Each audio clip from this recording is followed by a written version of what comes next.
매년 추석을 맞이할 때마다 그 달라지는 그 모습들 중에 하나가 추석을 이제 맞이해서 고향 땅에 가는 그런 귀성객들보다 해외로 추석을 맞이해서 이제 쉽게 얘기하면 놀러 가는 그런 인파가 이제 적지 않다. 또 인천공항에 출국 기록을 금년에 또 깰 것이다. 그렇게 얘기를 해. 100만 명이랄까? 100만 명이라든가. 어마어마한 숫자죠. 어떻게든지 이제 이 추석을 끼고 연휴를 늘려서 휴가를 또 다시 받고 가는 경우도 많습니다. 이런 재밌는 글이 인터넷에 올라와서 소개해 보는데 어느 며느리가 추석을 앞두고 시어머니에게 보낸 그 문자, 주고받은 문자의 내용입니다. 그걸 제가 그대로 읽어보면은 아버님, 어머님 보세요. 전 첫부터가 굉장히 당돌해요. 우리는 당신들의 기쁨조가 아닙니다. 이렇게 나가요. 나이 들면 외로워야 맞죠. 그리고 그 외로움을 견딜 줄 아는 사람이 성숙한 사람입니다. 자식, 손자, 며느리에게서 인생의 위안이나 기쁨이나 안전을 구하지 마시고 외로움은 친구들이랑 달래시거나 취미생활로 달래세요. 죽을 때 누구나 혼자입니다. 그 나이에는 외로움을 품을 줄 아는 사람이 사람다운 사람이고 나이 들어서 젊은이같이 살려고 하는 게 어리석은 것입니다. 마음만은 청춘이고 어쩌고 이런 어리석은 말씀 좀 하지 마세요. 나이 들어서 마음이 청춘이면 주책바가지입니다. 늙으면 말도 조심하고 정신이 쇠퇴해 판단력도 줄어드니 남의 일에 훈수두는 것도 삼가해야 되고 세상이 바뀌니 내 가진 지식으로 남보다 특히 젊은 사람보다 많이 알고 대접받아야 한다는 편견도 버려야 합니다. 나이 든다는 건 나이라는 권력이 생긴다는 게 아니라 자기 삶이 소멸되어 간다는 걸 깨닫고 혼자 조용히 물러나는 법을 배우는 과정임을 알아야 합니다. 그리고 전화를 몇 개월에 한 번을 하든 1년에 한 번을 하든 아니면 영영하지 않아도 그것이 뭐가 그리 중요한가요? 그거 가지고 애들 아빠 그만 괴롭히세요. 마지막으로 이번 추석에 손자랑 손녀 데리고 발리로 여행 가니까 내려가지 못합니다. 그렇게 하시고 10만 원 어머니 통장으로 입금해 놓았으니 찾아 쓰세요. 이렇게 보낸 거예요. 그러니까 이 시어머니가 답장을 바로 보냈어요. 고맙다 마누라. 형편도 어려운데 이렇게 큰돈 10만 원씩이나 보내주고 이번 추석에 내려오면 선산 판돈 90억하고 요 앞에 도로 난다고 토지 보상받은 60억 합해서 삼남매에게 나누어 주려고 했더니 바쁘면 할 수 없지. 뭐 어쩌겠냐. 둘째하고 막내딸에게 반반씩 갈라주려고 말란다. 내가 살면 얼마나 더 살겠니. 여행이나 잘 다녀와라. 제사는 이 의미가 무엇이마. 이걸 받아본 며느리가 놀래가지고 답장을 보내요. 헉 하고 느낌표 세게. 어머니 제가 친정 부모님한테 보낸 메시지가 잘못 간 것 같네요. 친정에는 발리 간다고 하고서 연휴 내내 시댁에 있으려고 했거든요. 이렇게 바뀌었어요. 어머니 좋아하시는 육포 잔뜩 사서 내려갈게요. 항상 딸처럼 아껴주셔서 감사해요. 이렇게 바뀔 수가 있어요. 그러니까 그리고 마지막 하나 뭐라고 부르는지 아세요? 오늘은 어머님께 엄마라고 부르고 싶네요. 참 엄마 사랑해요. 그러니까 이걸 또 시어머니가 받고 이렇게 답장해요. 사랑하는 며느라 엄마라고 불러줘서 고마운데 이걸 어쩌면 좋으냐. 내가 눈이 나빠서 10,000원을 쓴다는 게 억원으로 잘못 적었다. 선산 판 거 60만 원 보상받은 거 30만 원 해서 제사 모리려고 장 봐놨다. 얼른 와서 제수 만들어다오. 사랑하는 딸아 난 너뿐이다. 이렇게 시어머니가 보냈다 그래요. 생각하게 하는 그 누가 이걸 꾸며냈겠죠. 이 내용을 만들었겠죠. 그러나 이게 오늘날 한 세태를 보여주는 그런 이야기이기도 합니다. 그저 이러질 않길 바라고, 또 이렇게 많은 재산을 갖고 있는 사람이 그 어디 있겠어요? 본문 13절에 보니까 이런 얘기만 계속 할까요? 본문 13절에 보면 그 사람이 즉 이삭이 창대하고 왕성하여 마침내 거부가 되었다. 창대하고 왕성했다. 여러분, 창대라는 말이 뭐예요? 크게 번성했다, 그런 말이에요. 왕성이라는 말도 잘 되어 한참 번성하는 것을 말해요. 참 좋은 뜻을 지닌 말이죠. 그래서 모든 사람이 창대하고 왕성한 축복 다 소원합니다. 개업신방을 가서 가장 많이 축복하여 드리는 말씀이 바로 욥기 8장 7절에 네 시작은 미약하였으나 네 나중은 심히 창대하리라 하는 말씀 아니에요. 그저 시작할 때 미약했지만 점점 창대해지는, 오늘 읽은 말씀에 나오는 이삭이 바로 이런 창대하고 왕성한 축복을 받았다. 그런데 그 축복을 주시는 분이 누구냐? 12절에 보면 여호와께서 주셨다는 거예요. 하나님이 주셨다는 거예요. 하나님이 주셔서 창대하고 왕성하게 되었다. 본문 12절에 보면 이삭이 그 땅에서 블레셋 사람들과 동일한 조건에서 농사를 짓고 일을 합니다. 그런데 100배의 수확을 얻었다는 것은 농업 기술이 문제가 아니에요. 좋은 농약을 써서 한 것도 아니에요. 하나님의 특별한 은혜, 하나님이 하셔야 된다는 거예요. 하나님이 함께 하시면 이런 창대하고 왕성한 축복을 받는다는 거예요. 이삭의 하나님, 그 하나님이 바로 우리의 하나님이십니다.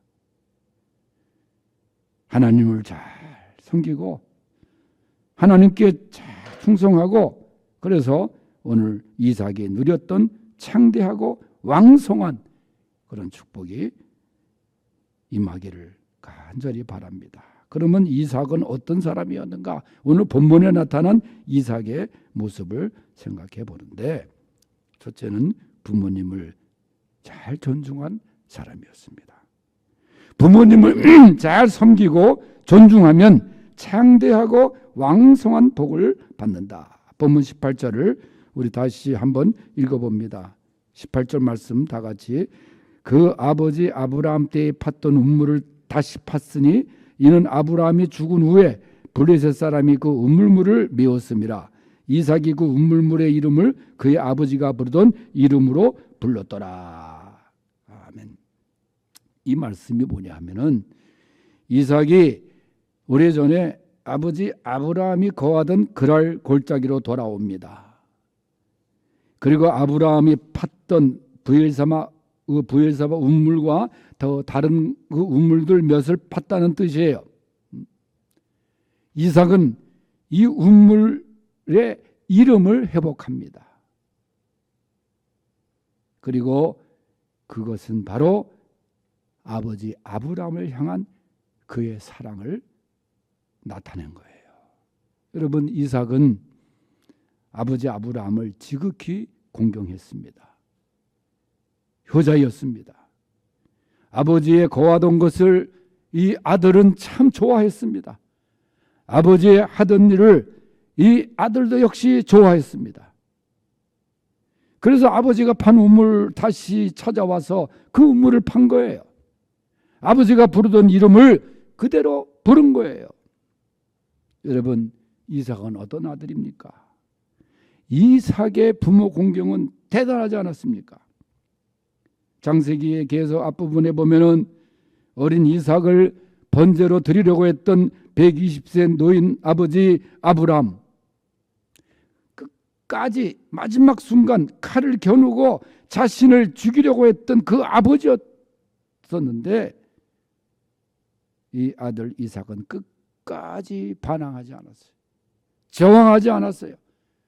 아버지를 밀치지 않고 아버지의 칼도 뺏지 않고 그대로 맡겼습니다.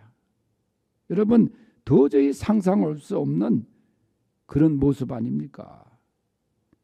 성경에는 아브라함의 순종을 얘기하지만은 하나님 앞에 절대 순종의 모델 아브라함을 얘기하지만은 여러분, 이 아들 이삭 역시 아버지에게 절대 복종, 끝까지 복종.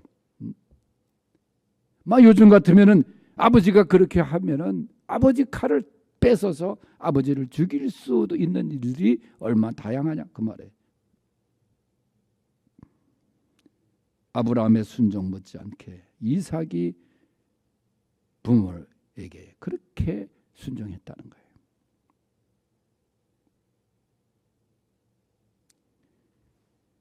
부모를 거역하거나 부모를 공경하지 않는 자녀들, 성경에는 하나님의 축복을 절대 받을 수가 없다고 말해요.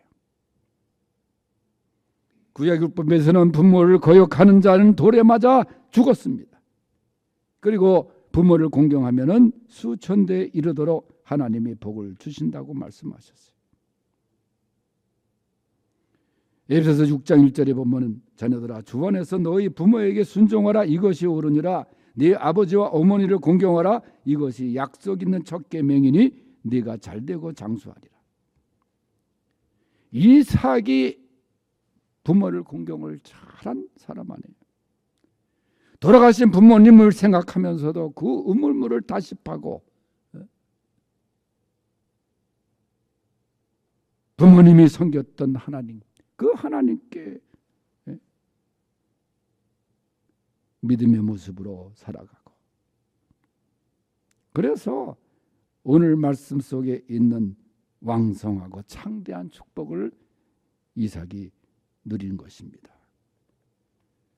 이삭처럼 이렇게 부모를 잘 공경하고 순종하고 공경함으로써 창대하고 왕성한 축복의 주인공들이 될 수 있기를 바랍니다. 두 번째, 이삭은 노동을 존중했어요. 본문 19절에 보면 이삭의 종들이 골짜기를 파서 샘 근원을 얻었다 그랬어요. 샘 근원은 생수 아닙니까? 풍부하고 수질이 좋은 새로운 샘을 팠다는 거예요.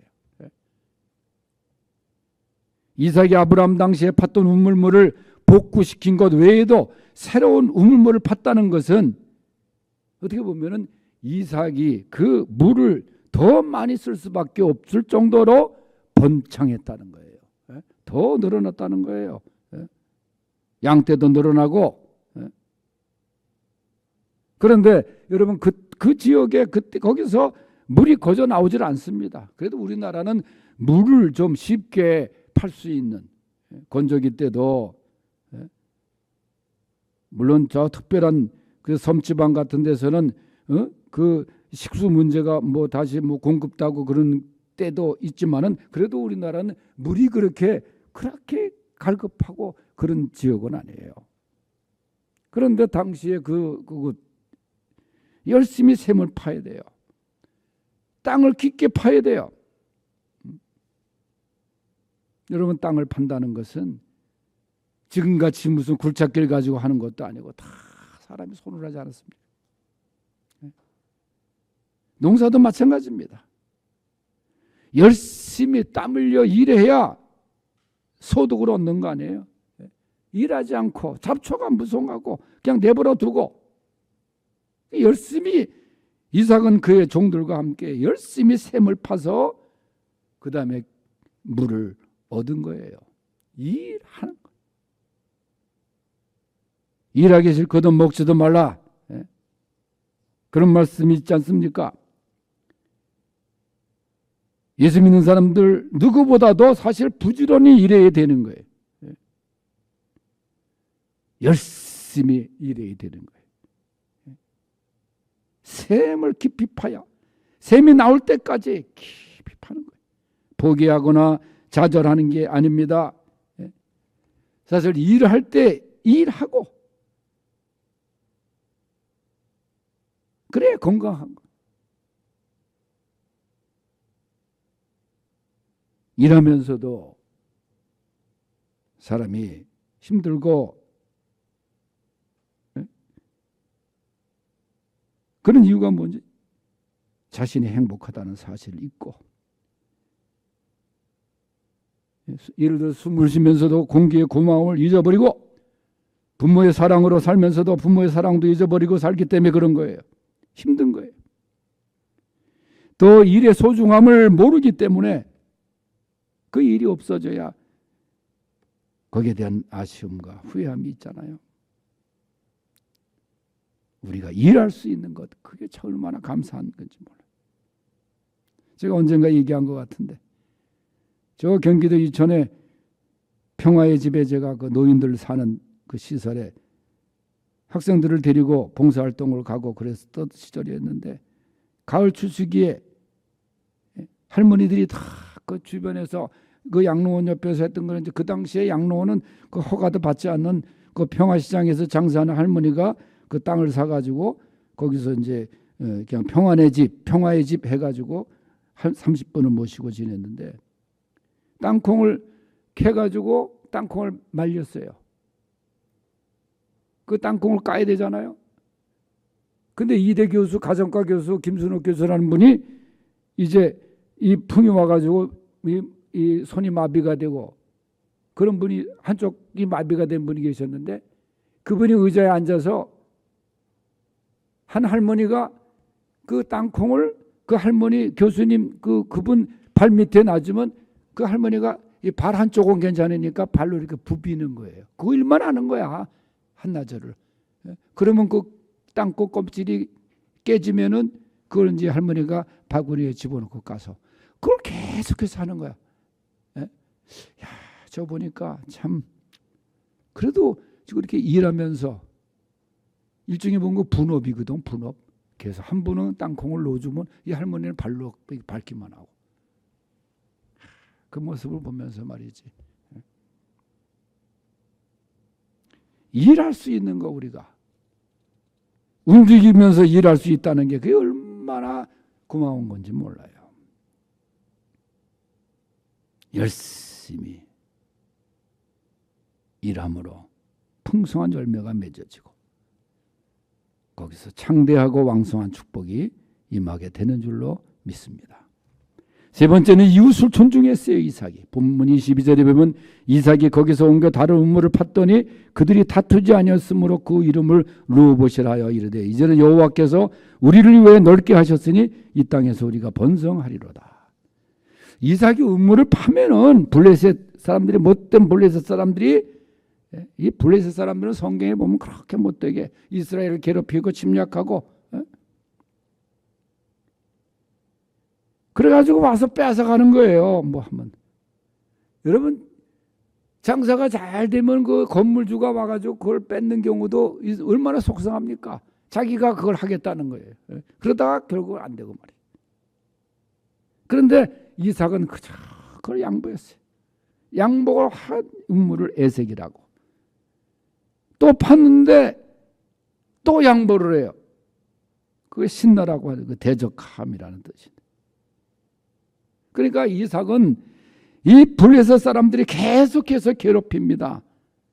양보를 해요. 또 양보를 해요. 손해보는 것 같죠. 이삭이 에색 신나를 경험하면서 다른 곳으로 가서 음물을 팠더니 거기서는 다투지 아니했다. 그래서 이름을 르호봇이라고 했다. 장소가 넓음. 여러분 그저 양보하면 음물을 팠더니 르호봇의 축복이 임하게 되는 거예요. 싸워서 정치하는 사람은 결국 얻지 못해요. 블레셋 사람들의 가진 회방, 핍박, 텃세에도 불구하고 끝까지 인내하면서 이삭은 평화를 경험하게 됩니다.